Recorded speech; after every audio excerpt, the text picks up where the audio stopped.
Next up on the tee, she's a former college golfer turned singer, songwriter based in Nashville, Tennessee. I first found her because of a very unique talent that she possesses. It's Bri Aspen joining us on The Course of Life. Bri, how are you doing today?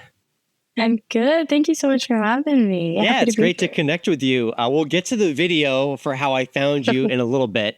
But you obviously have two big backgrounds in both golf and music. I'm curious, which one came first for you, and how young did you get started on each? Good question. So I started singing pretty much when I could talk. I would sing as a kid, and my mom would blow dry my hair because I thought she couldn't hear me. And I was just like so scared to sing in front of my parents for the longest time. But then I learned how to play guitar when I was 10-ish. So I got serious about golf actually before I got serious about music. I started playing golf when I was 6 or 7. I just went to the driving range. My sister played as well. Okay. And so we both got into it at the same time. And yeah, started playing like US kids golf tournaments, Atlanta Junior Golf Tour as a kid. And then I was like, okay, I'm going to go to college. I'm going to play in college. And that was like that was my whole life Nice. for pretty much then on until I got to college. Very cool. So in terms of musically, what kind of music do you remember from your earlier days growing up? I'm a little bit older than you, but I grew up like in the peak, like late 90s, early 2000s, like pop star, boy bands, anything could be pop music era. What are some of your early music memories and musical influences? Yeah, so I was huge on Adele and Taylor Swift, and Alicia Cara. So I would have, on the way to my golf lessons, which were like 30 minutes away, I would make my dad listen to a playlist I made where it alternated between Adele and Alicia Cara. And that's kind of how I learned how to sing, was by listening to Adele. And then I was actually a really big Eminem fan. And so that was on my tournament playlist. Oh, yeah. Have to. So I've got all those original Eminem albums. Absolutely. Yes. It's like the perfect like warm-up song, but it's just so funny. I'm like 10 years old warming up for a tournament on the putting green, like acting as if I'm going into like war listening to Eminem. Oh, yeah. It's We just, thought like, we were so funny. hard back then. We thought we were so tough. We could rule the world at 10 years old. As long as we had the right song on. That's awesome. Yeah. So that's a cool little mix of music there. And the Alessia Cara, Adele, definitely resonates in your music and your content as well, too. And you were playing a lot of golf at this time. So were you like convinced you were going to be like a professional golfer at any point? I had that moment like in middle school and high school, and then things quickly fizzled out when I got to college and realized how high the level of competition was. But what was your kind of path in golf as you were going through your teenage years? Yeah, I was definitely, I think maybe middle school I had thought about going pro.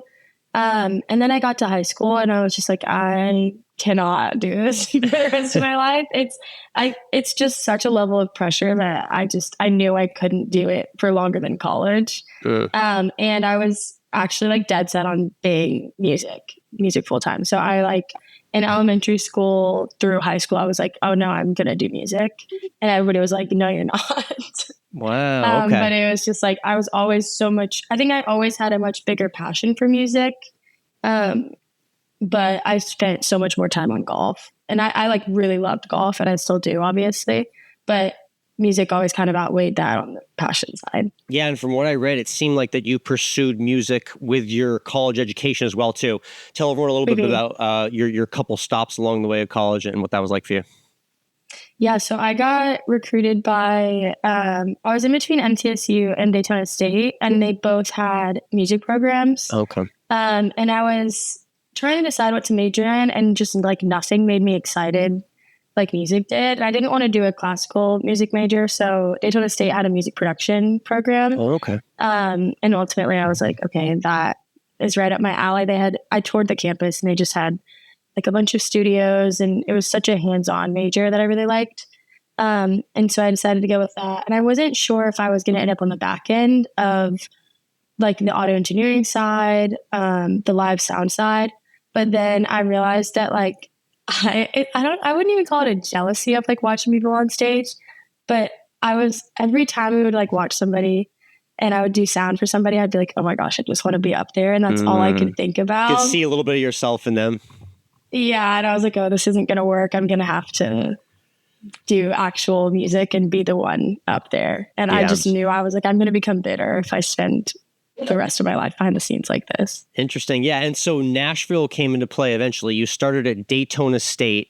And then what was the decision behind transferring to Belmont? I know a little bit about Belmont because I've ran into people before that have been there for like songwriting, musical purposes. It's close to the Nashville culture and part of it. But how did that decision come about? Like, was that musically driven, or was that change in direction for golf purposes?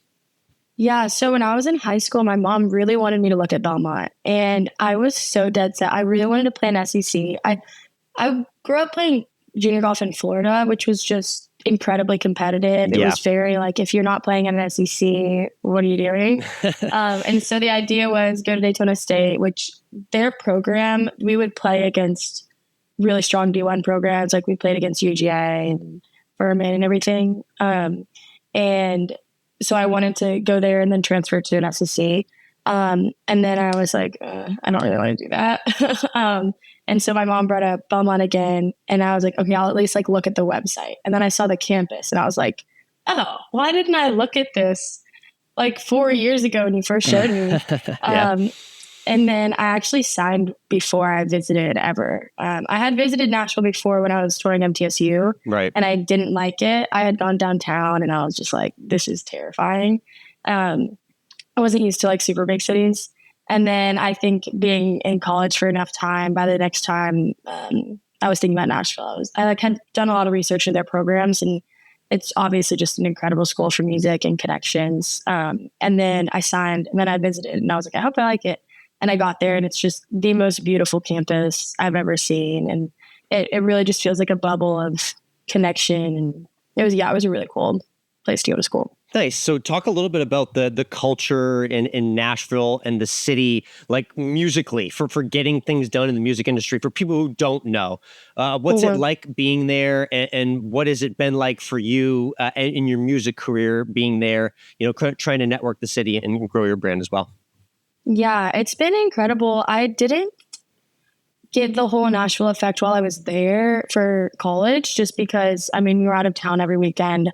I obviously just didn't have any free time ever. But once I got out of college, I was a barista at a coffee shop there. And that's kind of where I met everybody that I now work with, which is funny.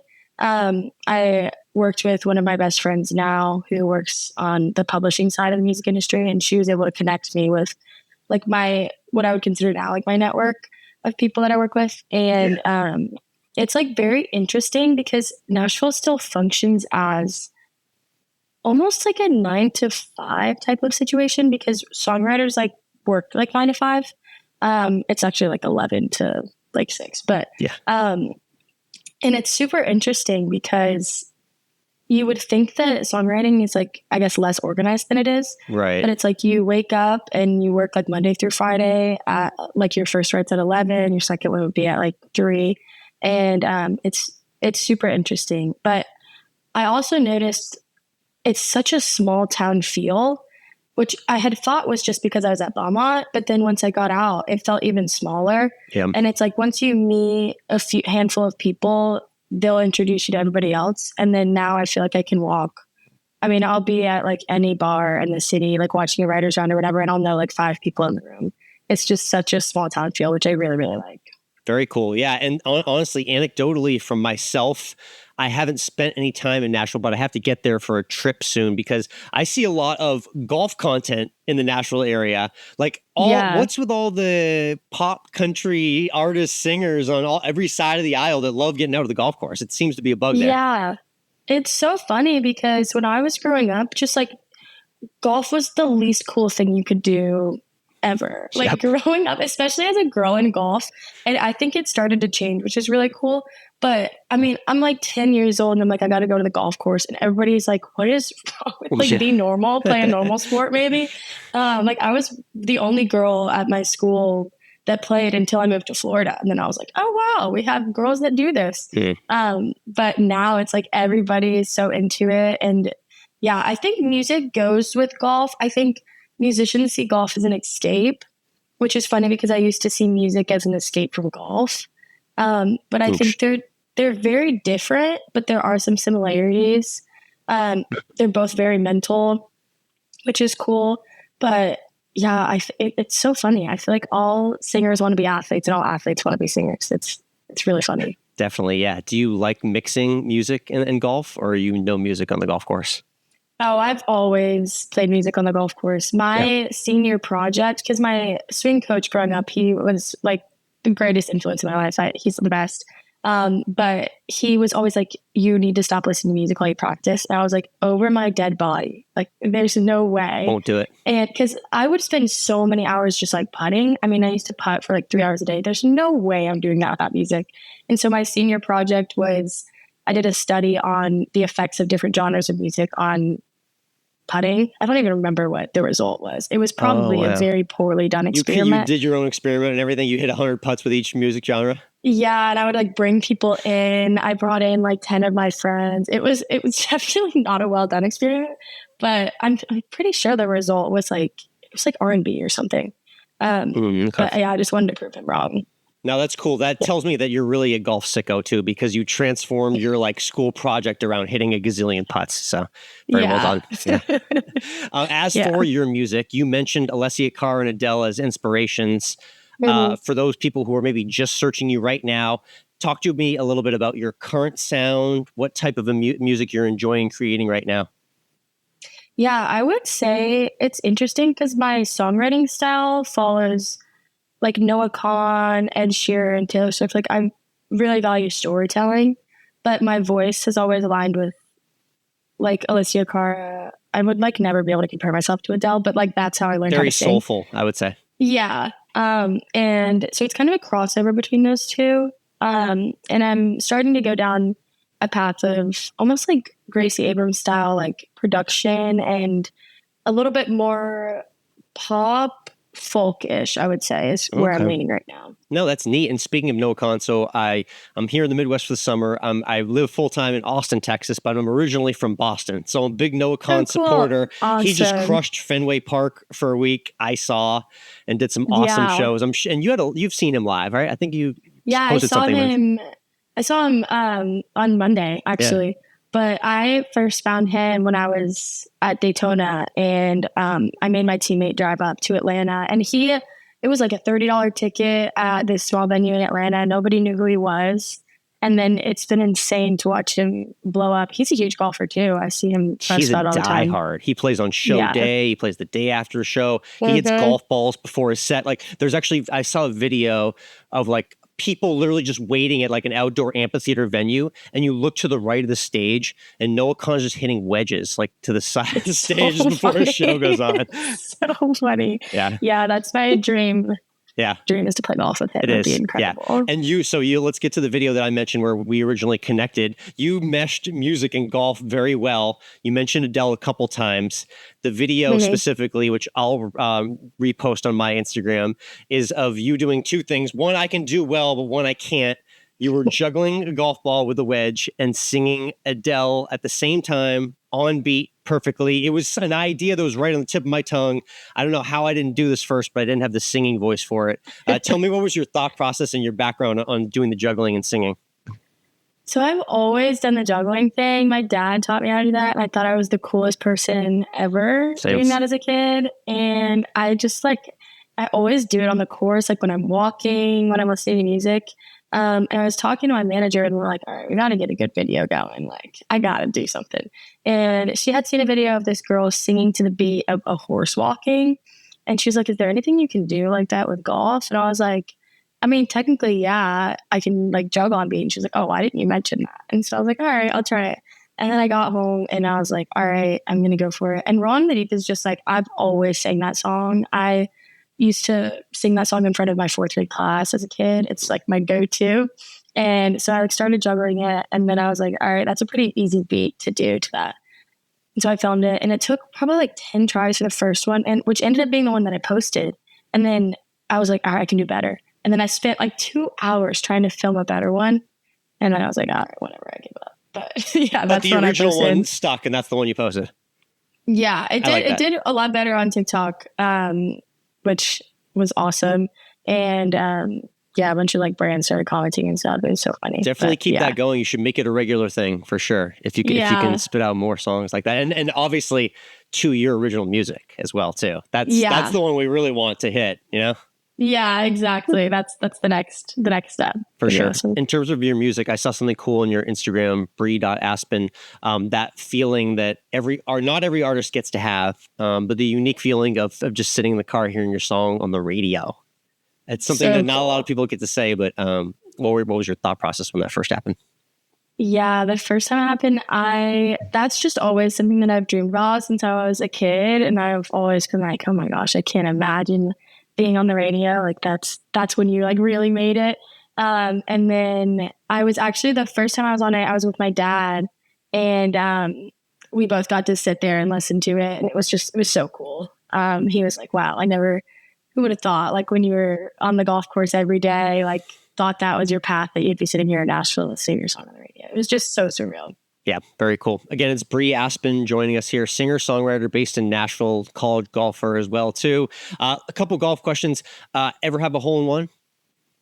Yeah, I had 2 on a par 3 course in my hometown in Florida. Nice. And it was in the same week, and it never happened to me again. Wow.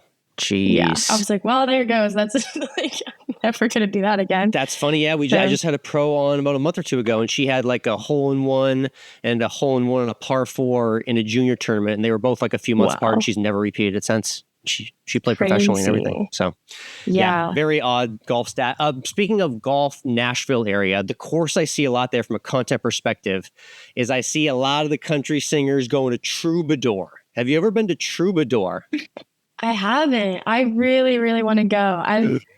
I've spent a lot of time with John Daly here.